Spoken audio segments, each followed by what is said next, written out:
Good evening and welcome to my How Healthy Are You weekly conference call. My name is Dr. Thomas Brewer.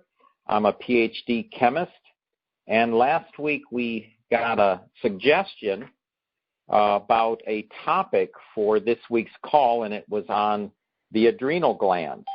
So I'm going to be talking a bit about the adrenals, and then I'll open up the call to questions. So the adrenal glands are part of our endocrine system, and endocrine means hormone. So they're part of our hormonal system. And the adrenal glands mainly make two very important hormones, adrenaline and cortisol, which you've probably heard of before. Adrenaline is sometimes known as the fight or flight hormone. So when you're scared or if you're in a real tense situation, your adrenal gland will pump out a lot of adrenaline. And supposedly this is something that happened a long time ago when people were hunting and they'd run across some animal that could kill them, and they would have all this extra strength and energy to either run or to fight. And cortisol is another stress-related hormone. Now, these endocrine glands or these adrenal glands are right above the kidneys, so they're sort of in the backside of our body. Now, when you have adrenal fatigue or any problem with your adrenal gland, the symptom is going to be low body temperature. Often you'll also have low sugar and always exhaustion. So there are many reasons that a person can be exhausted or tired. And one of those would be clumped red blood cells, meaning you're just not getting oxygen from the red cells where it needs to go. Sometimes people just don't get enough sleep. Sometimes they're eating the wrong food, so they're not metabolizing enough carbohydrates. And in this case, you'd have a low sugar in your blood. Sometimes you have fungus in your blood or parasites in your blood that contribute to fatigue.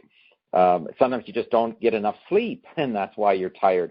But for adrenal fatigue, another potential cause of exhaustion.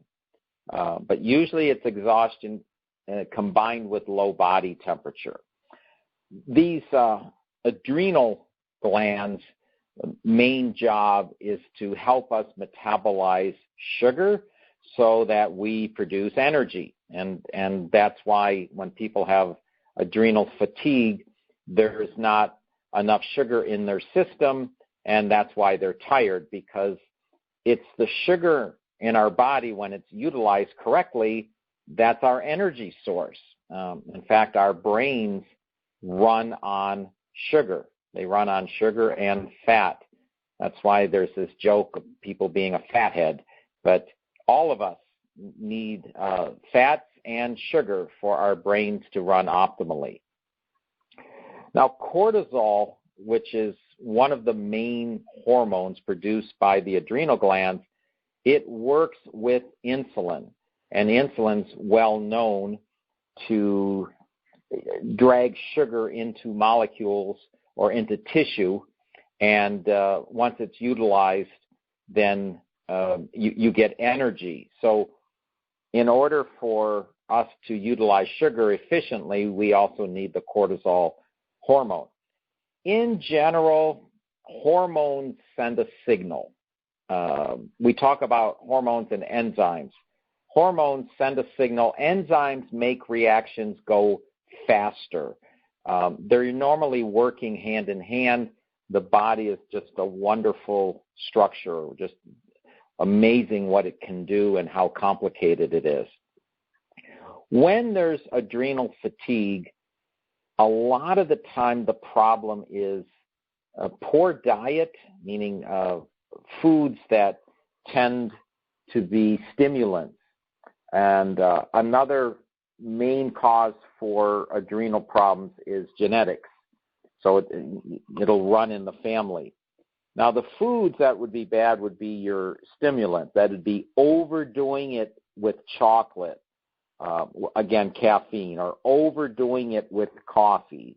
These are people that drink 4 or more espresso shots a day, or perhaps 8 to 10 cups of coffee a day. People that really are stressing their adrenal glands with stimulants like caffeine.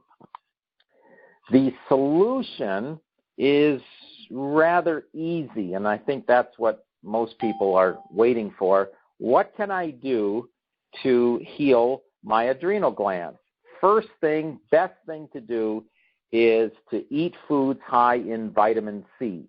So that would be your citrus and kiwi, and many other fruits are high in vitamin C. And what the vitamin C does is it protects us from DNA mutations that lead to the adrenal fatigue.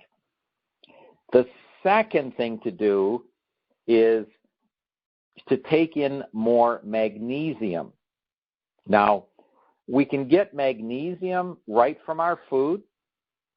There's often no need to purchase it. You get magnesium from pumpkin seeds, most all nuts, such as almonds and peanuts, and pretty much every nut is pretty high in magnesium. Oatmeal is good for magnesium. Artichokes, not something you perhaps eat every day, but spinach, that is something you could eat every day. So spinach and nuts and pumpkin seeds, all high in magnesium. There's a third supplement that you can take for your adrenal glands, though it isn't absolutely proven to work. It's known as ashwagandha, also known as Indian ginseng. It is in the nightshade family, and there's a little bit of controversy taking ginseng or ashwagandha for adrenal health. So I would recommend eating citrus for vitamin C, and nuts and seeds and spinach for magnesium to heal the adrenals. There are supplements out there that are blends, and they're specific blends to heal the adrenals, but basically the main and most active ingredients are going to be vitamin C and magnesium. I always recommend people try to do the best they can with food first, and then supplements if you just can't solve the problem with your diet. Okay, so that's what I had for an introduction today. Next week we had another question about hormonal imbalance, so I'm going to talk about hormonal imbalance next week, especially the estrogen progesterone potential imbalance and what you can do for that. It's a little complicated with hormonal imbalance. There's so many foods we eat that actually put our hormones out of balance, and you're going to be very surprised at what those foods are. Okay, so I'm going to go off lecture mode, and if you have any questions, this would be the to ask them.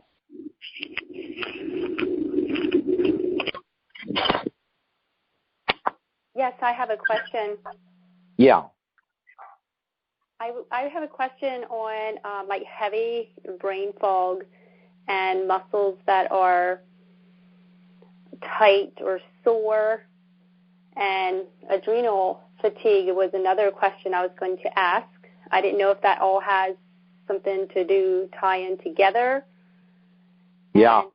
And you also know that I don't have my thyroid, so I didn't know if these symptoms come from that or really what is going on, because some days I feel like I can just not function at all. Right. It most likely plays a role not having a thyroid, because again that's another hormone in your endocrine system, or at least a gland in the endocrine system that would normally secrete hormones. And all the hormones, like I said, send signals, and So not having a thyroid, you're not getting the signals correctly firing on when to burn food so that you utilize the food for energy, or whether you store the calories from the food as fat. And if you're burning the food for energy, those are the people where their thyroid is going too much, but that can't be you because you don't have the thyroid. So you're not making the hormone, so you'll tend to store fat easily. Is that something that's going on?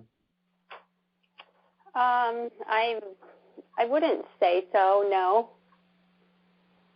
All right, then it's most likely not from the thyroid. It could be from the adrenals. So one thing I'd recommend is eating citrus and the other foods I mentioned for magnesium, the pumpkin seeds and nuts and spinach. I would recommend. You should notice an improvement within just a few days. Okay. And a lot of muscle issues tend to be magnesium related. Okay, well, I am currently supplementing a magnesium one a day for the last, couple months I've been on it. But So that magnesium, is that a hard-pressed tablet or is it a capsule? It is a tablet. So the problem is you're not taking magnesium.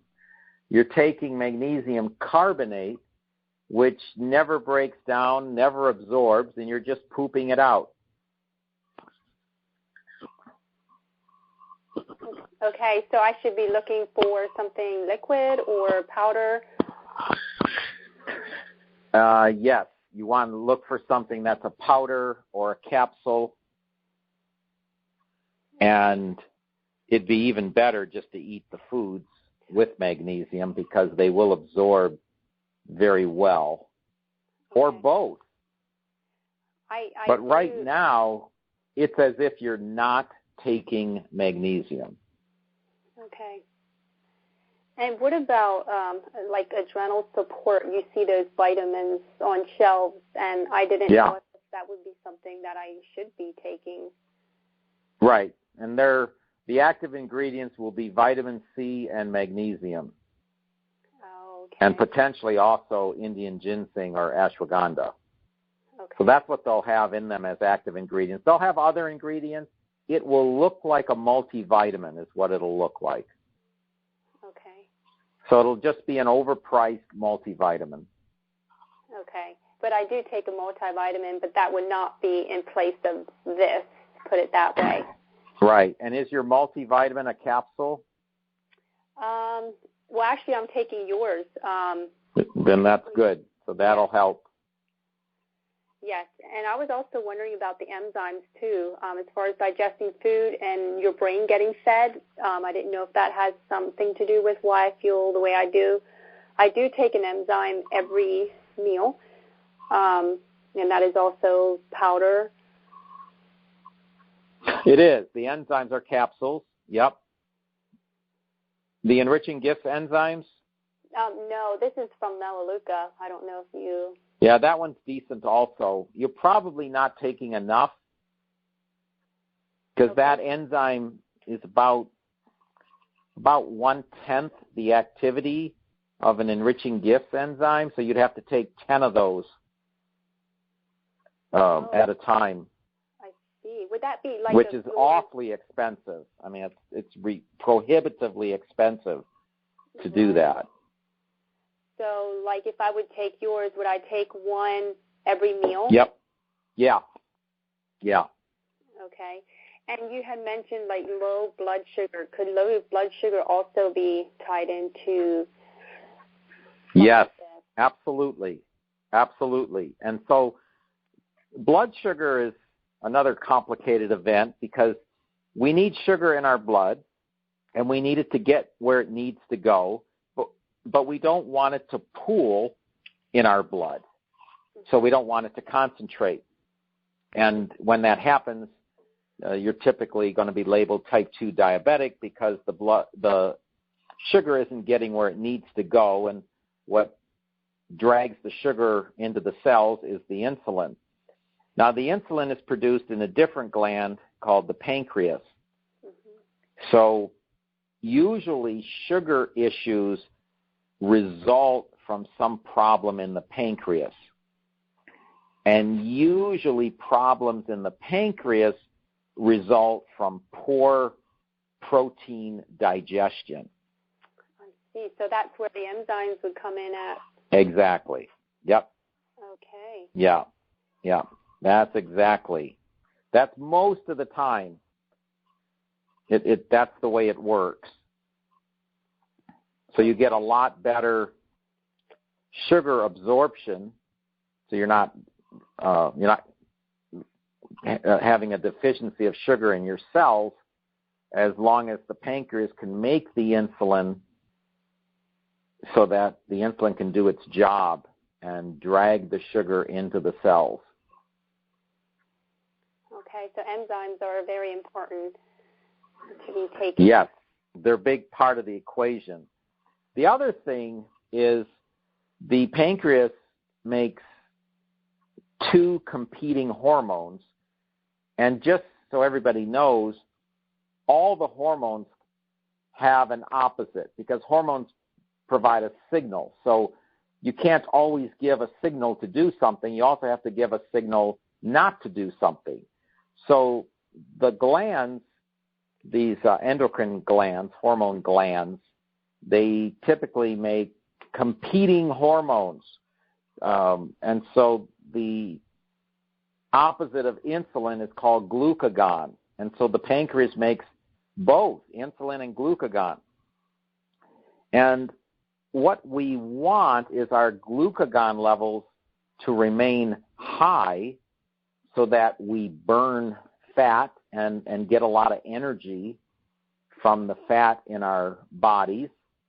And normally we're running the opposite way. We're have low glucagon and high insulin, and it's a problem when there's an insulin spike.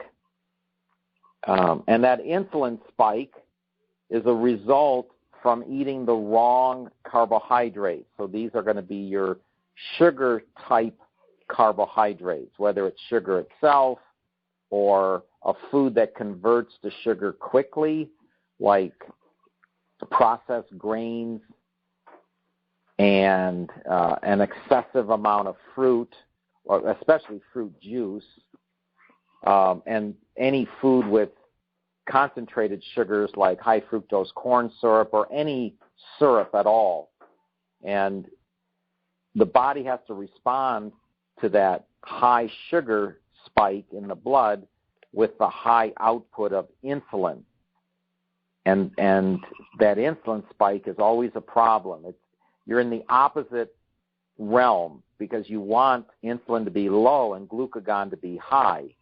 And the way to do that is not to eat those foods that give you a sugar spike, because the insulin spike is right behind it. So you want to get your carbohydrates from vegetables, whole fruits, whole grains. That's where you want to get your carbohydrates.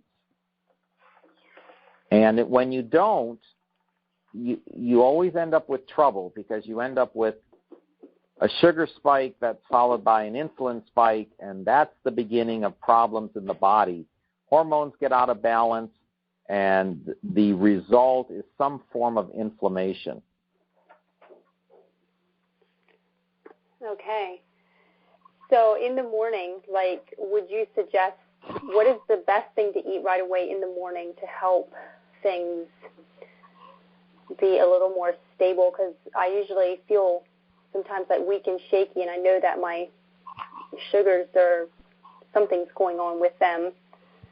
So I'll give you the absolute best thing to do and then you can pick and choose what to do. But the absolute best thing to do would be to start your morning with a few ounces of freshly squeezed celery juice.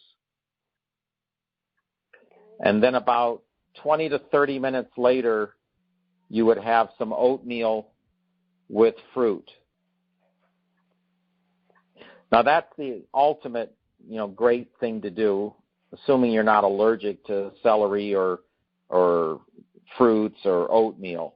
I mean, that's a very, very, very good way to start your day.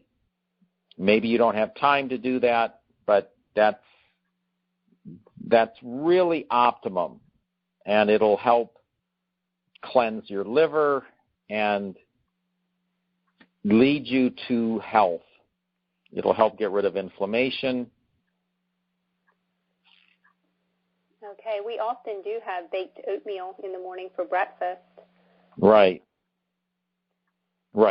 So you would want that with fruit. Okay. All right. Well, so that would be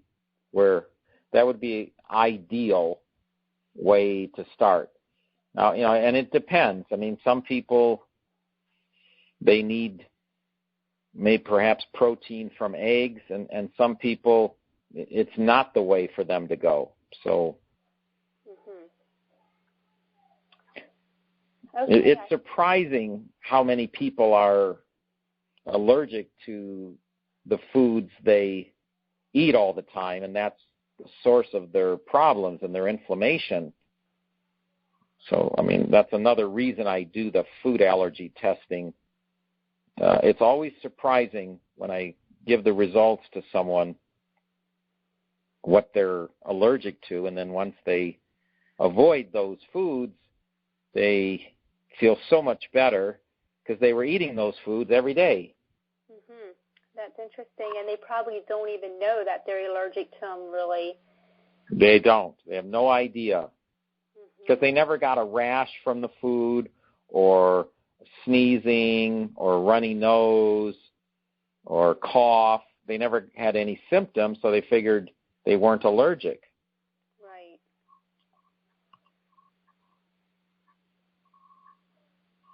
Yeah, I think that answers my questions, and I appreciate your time.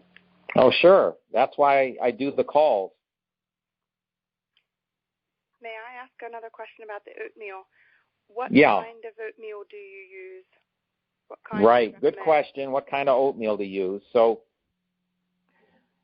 the one not to use is the highly processed quick oats. The next better one is called rolled oats. They're very slightly processed. The oat is just rolled. That's it. And that is quite good. There is a better one. It just takes a lot longer to make. And it's the steel cut oats. And the processing there is they have to cut the oats, but that's it. They don't roll them. And the steel cut oats will have the least effect on your blood sugar, so they will stay with you a long time. You won't get a sugar spike. The rolled oats, you won't get a sugar spike, but it'll be a slightly greater increase than the steel cut. But the quick oats, avoid those. They will essentially give you a big spike in blood sugar. And what comes after the sugar spike? Insulin spike. And that's the problem. Okay, so you are cooking all this oatmeal in water? I do. Mm-hmm. Water on the stove. You can also use a microwave, but I find it easier to just cook it on the stove. It only takes about 4 minutes. And while it's cooking, you can throw your fruit in there, and then the fruit even warms up. Does that mean that you are not including any milk with it? I mean, like, say, coconut milk? Personally, I'm not, because I'm allergic to milk, and I didn't know that until a month ago. A long time ago, I drank lots of milk, and a few years ago, I cut down to just a small amount of milk a day in my lattes. And now that I've found out I'm allergic to milk, and it's pretty severe, I just don't use milk, at least cow's milk. I'm using, make my own cashew milk, just cashews and water in a blender, and you have cashew milk. And then I flavor it with pure vanilla, and it comes out really good. I mean, it's quite good. Nothing is going to taste just like cow's milk, because the only thing that tastes like cow's milk is cow's milk. But it's a decent substitute. The reason I asked about the milk was because I wasn't sure if combining milk with oatmeal, if there's anything with the fat content that would alter the effectiveness of what you're getting at with doing oatmeal. It does. It does. In the morning, to really help the liver, you don't want to eat fats until later in the morning. So if you can avoid fat for about 30 minutes after your oatmeal, you're good. Okay. So that would be the fat from dairy, the fat from eggs, the fat from nuts, right? So like cashew milk, almond milk, I mean, that all has fat in it. Good fat, but still fat. So in a perfect world, you don't consume fat till later in the morning. And earlier in the morning, you're starting with your celery juice and waiting about 20 to 30 minutes, followed by something solid like oatmeal. And then you have a good start to your day. And one thing I always like to mention, everybody's different. And this is something to try and may have to be modified for each individual, what they need, their time constraints in the morning. But it's a good baseline. I mean, if you can juice up celery and get that early in the morning, your body will love you for it. So if my coconut milk does not have fat with it, then it would be okay to have that with the oatmeal? Yes. Yes, it would. I don't have a container here right now to check the label, but I guess coconut does have fat in, though. I'm not sure. It does, yeah. I'm not sure. Yeah, again, it's a good fat. Yeah. It's just if you want to start your day and keep your liver detox, which is really the most important organ to detox, and it's something that's always stressed and always needs to be cleaned, you would delay as long as possible your fat intake. You know, if it's something you can do. Sometimes I do oatmeal like later on in the day, like as part of my evening meal or something. And, that's fine. I started this thing of just heating my milk, the coconut milk, and then pouring it over top of rolled oats without cooking them. Is that? Oh yeah. Is that a dumb you thing can eat to do? rolled oats raw. Yeah. You can okay? take. Yeah, because you can take rolled oats, maybe some peanut butter, and just mix them together and make little balls and make a little snack. And that's just raw oatmeal and peanut butter or almond butter or cashew butter, as long as there's no sugar in it. So you can play around with nice little snack type ingredients, mix them all together and make a little snack ball and eat it. It'll be way less expensive than something you buy in a store, and way more nutritious. So, yeah, you can have oatmeal raw. I just found out that texture suits me better than if it's cooked in water. Right. Yeah. Yeah, so a lot of the healthy snacks will have raw oatmeal as part of the snack. And then the fat, with the glue, the binder, is either coconut oil or peanut butter or one of the nut butters. And then some people add 100% cacao nibs or something like that. And if it's not sweet enough, they'll add something like stevia, a plant-based sweetener. And if they just get the ratio right, it tastes great. It's a little bit of experimentation to get it all to taste good, and then you have your own little snack. What about honey in with it? Yeah, you can do that too. Honey, that helps it to stick together. Yeah, as long as it's real honey and not corn syrup. Yeah. So if it'll say raw. Right. What you want is raw honey. And raw means not processed. The same thing with olive oil. When it says virgin, it means it's not processed. I think a lot of honey is warmed up or heated enough, because if honey is going to stay liquid, they have to heat it a little bit.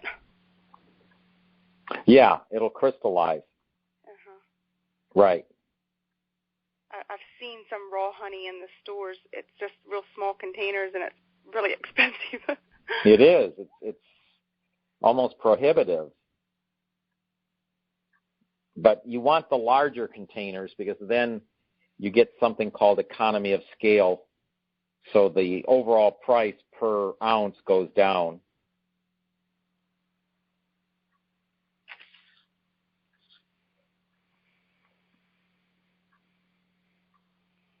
Thank you. Okay. Do we have any other questions?